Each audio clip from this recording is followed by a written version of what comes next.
neither aiming at originality of principle or sentiment, nor yet copied from any particular previous writing.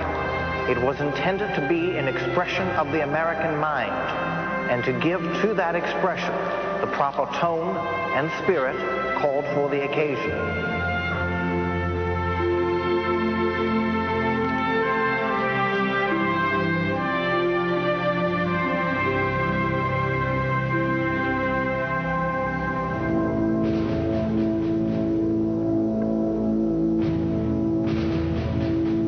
We are in the very midst of revolution, the most complete, unexpected, and remarkable of any in the history of the world. Every post and every day rolls in upon us independence like a torrent.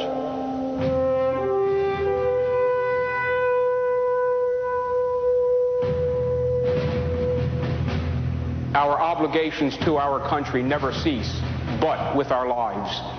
We must all hang together, or most assuredly we shall all hang separately. Wise if we hesitate. For God's sake, let us come to the final separation. The birthday of the new world is at hand. The tree of liberty is watered with the blood of patriots and tyrants both.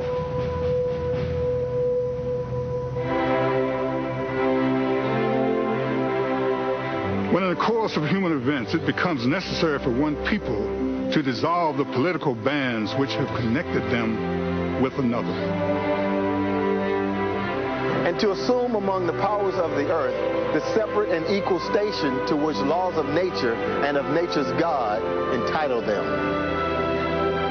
A decent respect to the opinions of mankind requires that they should declare the causes which impel them to the separation. We hold these truths to be self-evident. That all men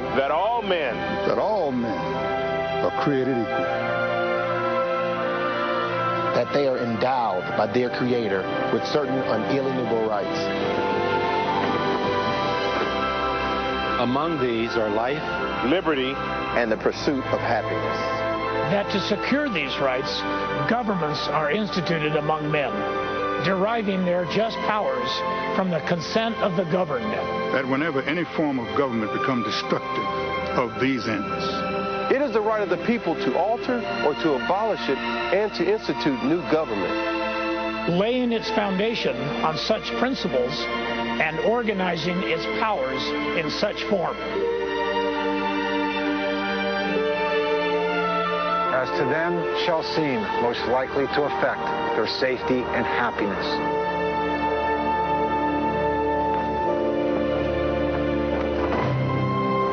Prudence indeed will dictate that government long established should not be changed for light and transient causes. And accordingly, all experience has shown that mankind are more disposed to suffer while evils are sufferable,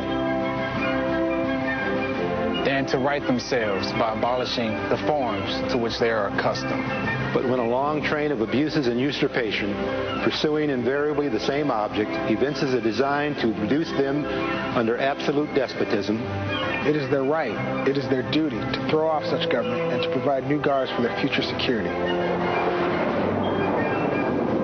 Such has been the patient sufferance of these colonies. And such is now the necessity which constrains them to alter their former systems of government.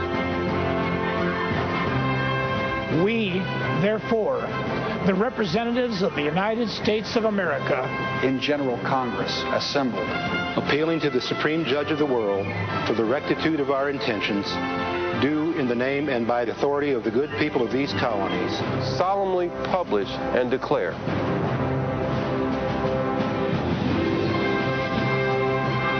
that these united colonies are, and of right ought to be, free and independent states. That they are absolved from the allegiance to the British Crown. That all political connections between them and the state of Great Britain is and ought to be totally dissolved. And as free and independent states, they have full power to levy war, conclude peace, contract alliances, establish commerce, and to do all other acts and things which independent states may of right do. And for the support of this declaration, with a firm reliance on the protection of divine providence, we mutually pledge to each other our lives, our fortunes, and our sacred honor.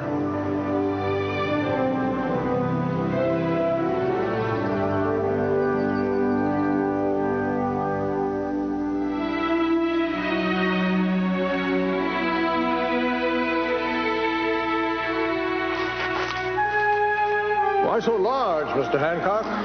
So that Fat George can read it all the way from London without using his spectacles. On this day, we light a great torch of freedom. Huzzah! Our citizenship in the United States is our national character. Our citizenship in any particular state is only our local distinction. By the latter, we are known at home. By the former, to the world. Our great title is American.